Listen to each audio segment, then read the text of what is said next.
नमस्कार, मी सौ जयश्री काळवीट, भुसावळ, जिल्हा जळगाव या ठिकाणाहून बोलत आहे.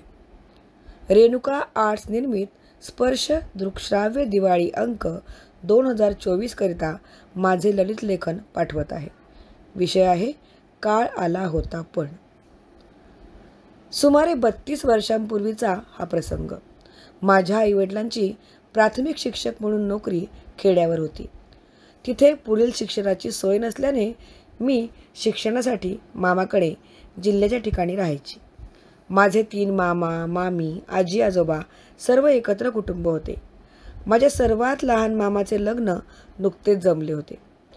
माझ्या आईने मामाच्या केळवणासाठी सर्वांना गावी बोलवले. मी पण सर्वांसोबत आले.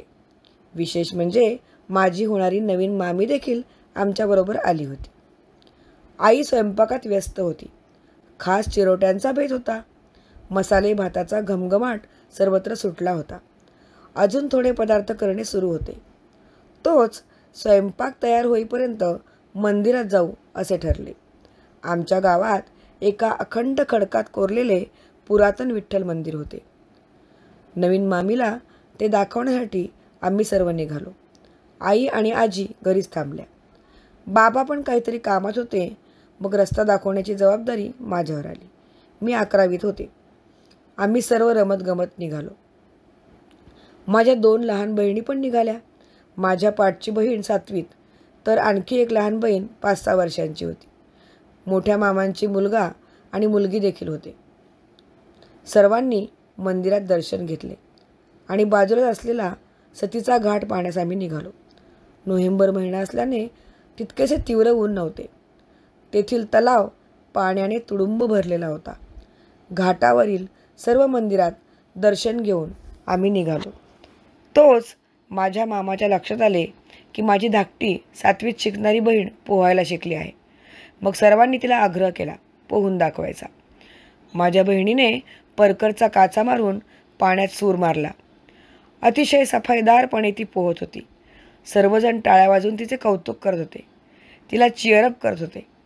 माझ्या बहिणीने हे टोक ते टोक अशी एक फेरी पूर्ण केली आणि परत दुसऱ्या फेरीला तिने सुरुवात केली. आमच्यापासून ती जेमतेम 20 फुटांवर गेली असेल. तोच पाण्यात धपकन काहीतरी पडल्याचा आवाज आला. सर्वांचे एकाच वेळी आवाज झाला त्या दिशेने लक्ष गेले आणि सर्वांच्याच काळजाचा ठोका चुकला. माझ्या मोठ्या मामांचा 4 वर्षांचा मुलगा पाण्यात पडला होता. सगळे खूप घाबरले. काठावर उभे राहून आरडाओरडा करू लागले. कारण काठावर उभ्या असलेल्या आम्हाला एकालाही पोहता येत नव्हते. तोवर माझी बहीण पोहत पोहत तलावाच्या मध्यावर पोचली होती. आम्ही सर्वजण तिला हाका मारू लागलो. एव्हाना झाला प्रकार तिच्या लक्षात आला होता. इकडे माझा मामी भाऊ गटांगळ्या खाऊ लागला होता.